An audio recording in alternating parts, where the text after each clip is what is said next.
4 राज्यों का विधानसभा चुनाव का नतीजा आ चुका है, जहां 3 राज्यों में बीजेपी सरकार बनाते हुए नजर आ रही है, तो वहीं एक राज्यों में कांग्रेस सरकार बना रही है। आइए इस पे बात करते हैं। नमस्कार, मेरा नाम विश्वजीत कुमार और आप देख रहे हैं वाक फॉर इंडिया न्यूज।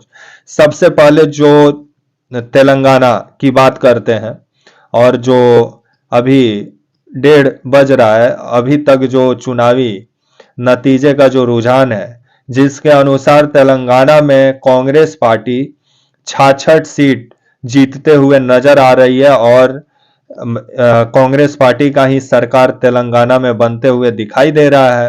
तो वहीं बीआरएस जो वहां का चंद्रशेखर जो है, किस चंद्रशेखर का जो पार्टी है, जो क्षेत्रीय पार्टी है, वो 39 सीट जीतते हुए नजर आ रहा है। तो वहीं बीजेपी तेलंगाना में 9 सीट जीतते हुए नजर आ रही है।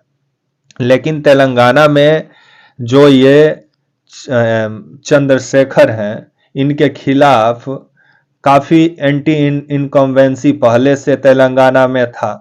तो वहीं जिस तरह से कांग्रेस तेलंगाना में जोर शोर से प्रचार की और राहुल गांधी जिस तरह से तेलंगाना में लगे रहे, जिसका नतीजा आज ये आया कि तेलंगाना में कांग्रेस सरकार बनाते हुए नजर आ रही है। तो वहीं मध्य प्रदेश में बीजेपी सरकार बनाते हुए नजर आ रही है। जिस मध्य प्रदेश में लग रहा था कि कांग्रेस सत्ता में आएगी, और जिस तरह से मध्य प्रदेश में जो मध्य प्रदेश की जनता है उसका नाराजगी जिस तरह से बीजेपी के साथ था, लेकिन कांग्रेस जिस तरह से मध्य प्रदेश में चुनाव प्रचार करना चाहिए, उस तरह से मध्य प्रदेश में की नहीं। जिस मध्य प्रदेश में अडानी का मुद्दा को लेकर राहुल गांधी काफी हमलावर नजर आए, लेकिन वही मध्य प्रदेश में अडानी का मुद्दा सिर्फ राहुल गांधी का मुंह से आपको सुनाई दिया होगा, ना आपको कमलनाथ के मुंह से सुनाई दिया होगा, ना वहां के जो दिग्विजय सिंह हैं उनके मुंह से सुनाई दिया होगा। क्योंकि मध्य प्रदेश के दोनों पहले के मुख्यमंत्री भी रह चुके हैं, और जिस तरह से वहां का मुद्दा को ये लोग उठाने में नाकाम रहे, जिस वजह से मध्य प्रदेश में बीजेपी को जीत मिला, तो वहीं मध्य प्रदेश में बीजेपी को 164 सीट मिलते हुए नजर आ रहा है। विधानसभा के 230 सीटों में से 164 सीट बीजेपी जीतते हुए मध्य प्रदेश में नजर आ रही है। तो वहीं कांग्रेस मात्र 65 सीट जीतते हुए नजर आ रही है। कर रहे थे, लेकिन इनका दावा फेल कर गया, क्योंकि जिस तरह से बीजेपी के पास अभी चुनाव प्रचार करने के लिए गोदी मीडिया है, उसका अपना कार्यकर्ता है, अपना मंत्री विधायक, जब एक विधानसभा का चुनाव में लग जाए तो जीतेगा कौन? बीजेपी ही। और बीजेपी जीता भी मध्य प्रदेश में, क्योंकि मध्य प्रदेश में जिस तरह से गोदी मीडिया एग्जिट पोल करके दिखा रहा, अभी तो नाच रहा है बीजेपी के जीत पर गोदी मीडिया, क्योंकि इन लोग का दुकान आगे चलेगा कैसे? बीजेपी रहेगा तभी चलेगा। तो वहीं राजस्थान का जो चुनावी नतीजा है उस पर भी बात कर लेते हैं, जिसमें बीजेपी 109 सीट जीतते हुए नजर आ रही है, तो वहीं कांग्रेस मात्र 73 सीट जीतते हुए नजर आ रही है। जिस राजस्थान में अशोक गहलोत 500 रुपए में सिलेंडर दिए, बिजली फ्री करने का बात कर रहे थे, जातीय जनगणना का बात कर रहे थे, शायद ये सब मुद्दा जनता को पसंद नहीं आया, तो वहीं बीजेपी फिर से एक बार राजस्थान में सरकार बनाते हुए नजर आ रही है। तो वैसे भी राजस्थान में एक कहावत काफी फेमस रहा है कि 5 साल बीजेपी और 5 साल कांग्रेस शासन शुरू से चलाते आई है। तो वहीं छत्तीसगढ़, जहां भूपेश बघेल जीत का सबसे ज्यादा दावा कर रहे थे, और वैसे लग भी रहा था कि छत्तीसगढ़ में कुछ ज्यादा उलटफेर नहीं होने वाला है, लेकिन छत्तीसगढ़ से जो चुनावी नतीजा आया है वो चौंकाने वाला है।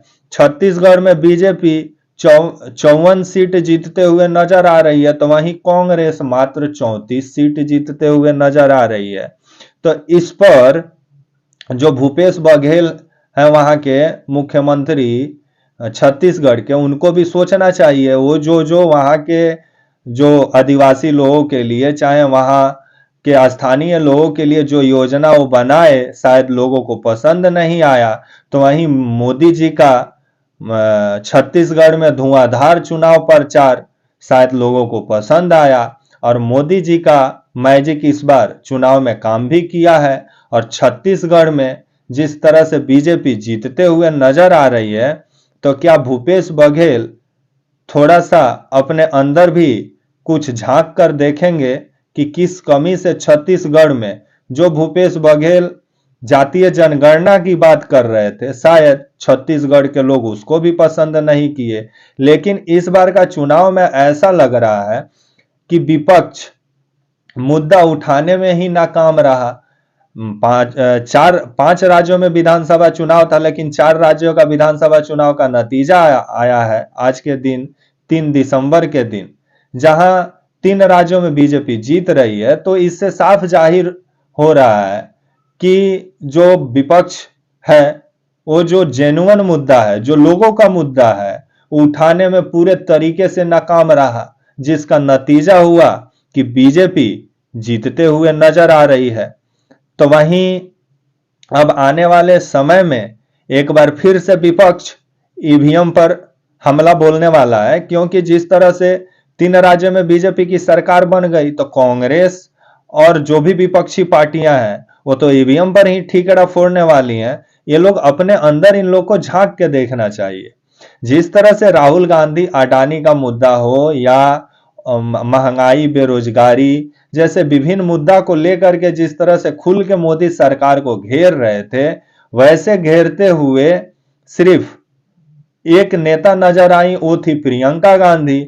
उनके सिवा और कोई भी नेता ना दिग्विजय सिंह अडानी का मुद्दा पे बोलते हुए नजर आए, ना आपके भूपेश बघेल बोलते हुए नजर आए, ना आपके कमलनाथ बोलते हुए नजर आए, ना आपके जो राजस्थान के अब तो मुख्यमंत्री रहेंगे नहीं, जो अशोक गहलोत हैं, वो तो अडानी के साथ बैठ के फोटो खिंचवा रहे थे। तो ये सब भी तो जनता देखती है ना।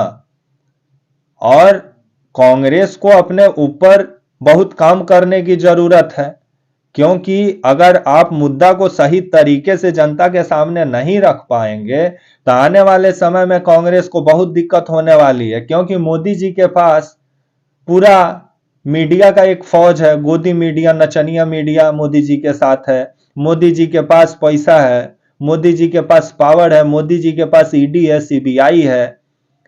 तो उनसे टकराने के लिए कांग्रेस को थोड़ा अपना जो प्लान है उसको मजबूती से जमीन पर उतारना होगा।